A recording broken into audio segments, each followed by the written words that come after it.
All right, folks, good morning, good morning, good morning. Welcome to another episode of the First and Frame Rate Show. I am VF Baller, excuse me. And today, we're going to talk more about some Georgia Southern football. We're also going to talk about Atlanta Falcons football. Not much has been going on, but we do have some exciting situations going on now. And with that being said, we can make a full show out of it. And it is great to see once again that you guys are supporting. I really, really appreciate it. Listenership is up big time. I looked at the analytics this morning, and analytics is up almost 350%. It's because of you guys. You guys are knocking it out the park listening to this information, and I really, really appreciate it. Also, just to pass on the information, I did say that this podcast is on iTunes, Anchor, and Spotify. Now, this podcast is on, it should be on, by the time of this podcast releases, it should be up on Stitcher. It should be up on Google Podcasts, and there's like 3 other ones that are still pending. So right now, you can listen to this on Google Podcasts and Stitcher if you like. So we're expanding. I think we're already on, those are the 2 that are up right now. I will be giving up more updates to what's going on with the podcast so you guys can listen to other areas. You can actually just use the RSS feed and listen to wherever you like.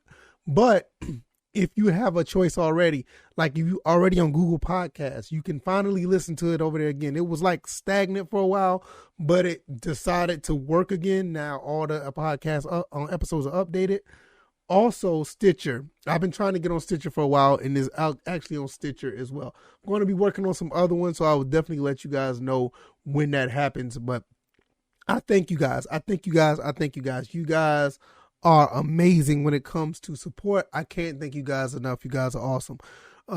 So if this is your first time here, welcome to the First and Frame Rate Show. If you're over here on YouTube, I am VF Baller. Over here we talk about Georgia Southern and Atlanta Falcons football. If you're on the podcast side, I appreciate that as well. You guys are excellent. I really, really appreciate that as well. If you don't mind, hit the like button on the YouTube side. Share this. Let people know what I'm doing over here. Subscribe to the channel if you haven't already. Also, if you're on the podcast side of things, give me a 5-star rating.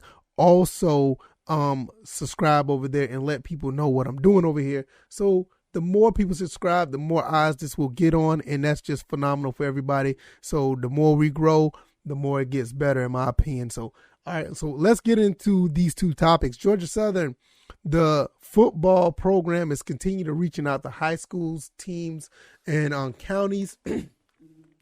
And why is that important? It's important because you want to be in a situation where you have these connections. And Coach Helton basically turned things around at Georgia Southern, not on the football field yet, but as far as the culture, the culture has always been pretty good at Georgia Southern, but this has been like taking it to another level. Now we're looking at situations where Coach Helton is trying to make a pipeline out of every county in the state of Georgia. And he said in a 2-week span, they were going to touch every county in the state of Georgia. Well, within 6 days, which counting last Monday to the last Friday and this past Monday, there have been 97 counties. So that leaves 60 counties left for the rest of the week. That's going to be done. It is going to get done.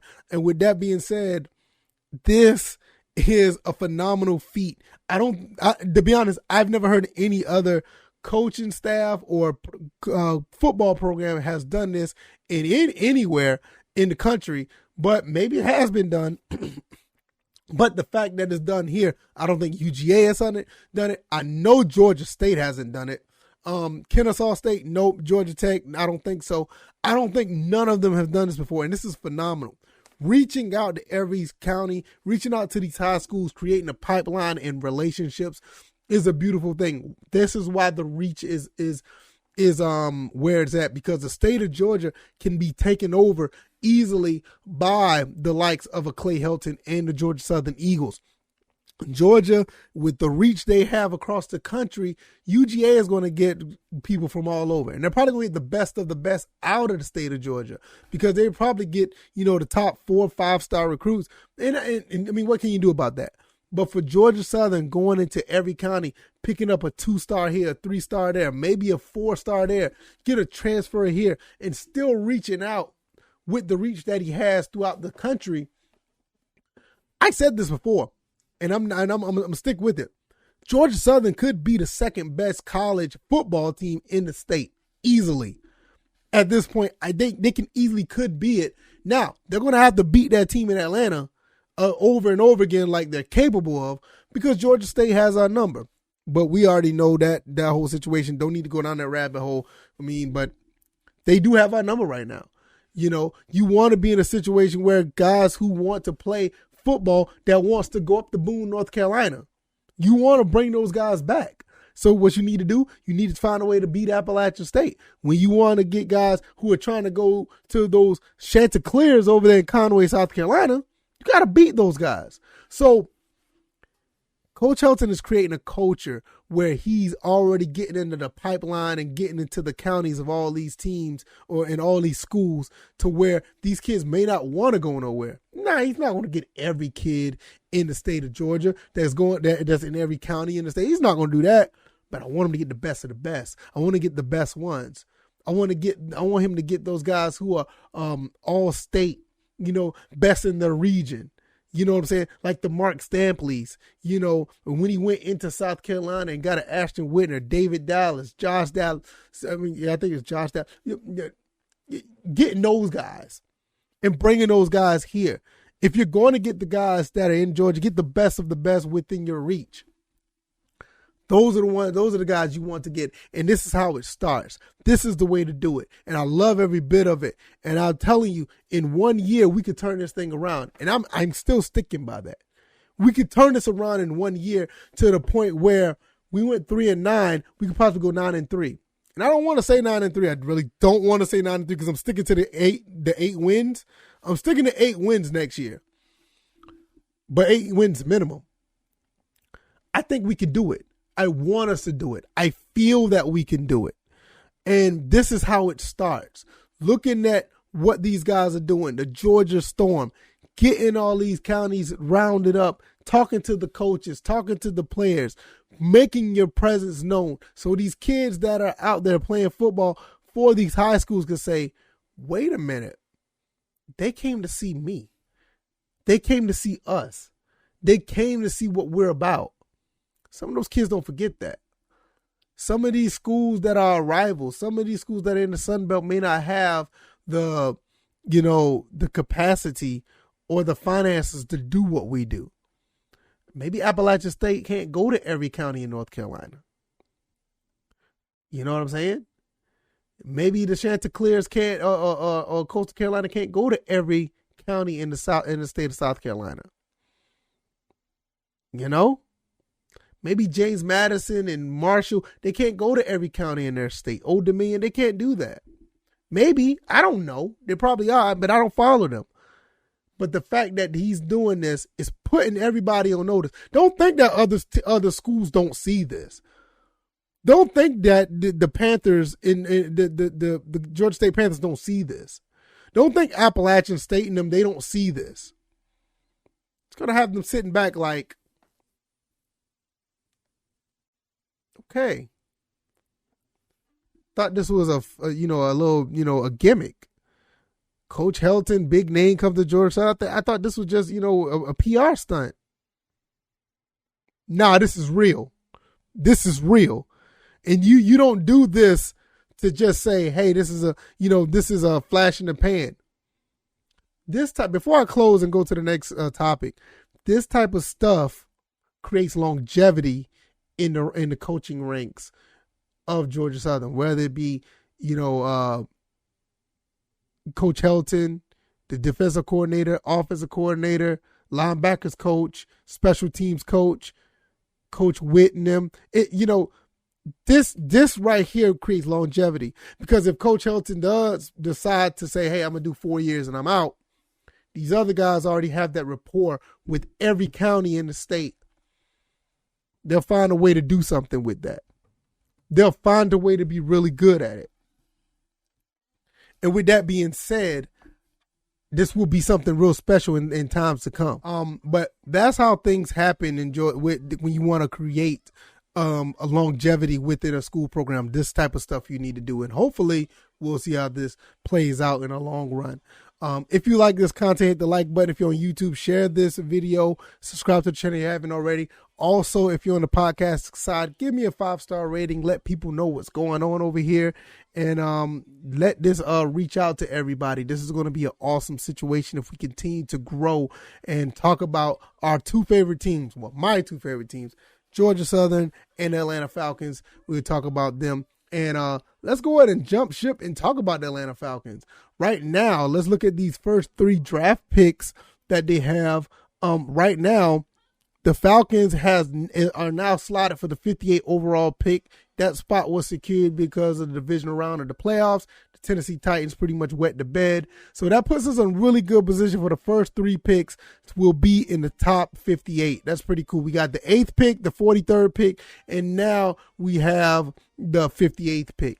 What does this mean for the Falcons? I think they'll be able to get some really good players out of these 3 picks.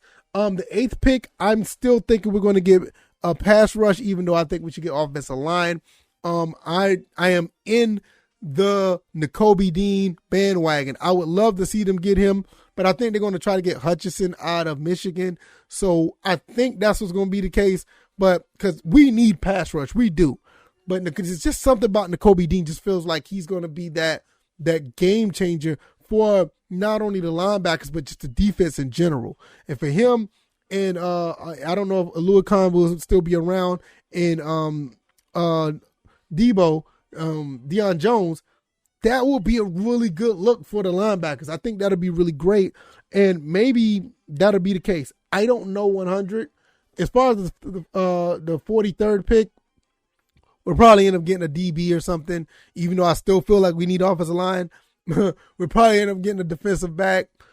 There's a case saying that we'll probably get the defensive back in the 8th pick with the 8th pick. I don't know. But with the 43rd and the 58th pick, there's already been rumblings saying that there's pass rushers all over the place. So there could be a situation where we could go pass rush late, according to Chuck Smith. I think that's the name, Chuck Smith. According to him, saying that there's so many guys, we'll be able to get a good pass rusher later not later, but in the second round. So that 8th pick, we could get somebody to get AJ Terrell some help on the other side because we need that as well. It's so many needs that we have on this team that will probably benefit us. We already talked about this before, where Terry Fontenot and Arthur Smith already said they're probably going to go with best player available in every pick. And what all the needs that we're going to get, we're probably going to use the needs for the veterans. I understand that strategy. I don't know, but if it's going to be best player available, I think Nakobe Dean's going to be at 8. And I think he'd be the best player available. Now, I know there's, the guy from LSU, the defensive back LSU, they're talking about him is probably going to be there as well, probably be the best player available, even Aiden Hutchinson. They're all over the place with that. I personally think just Nakobe Dean is that guy. That's just me.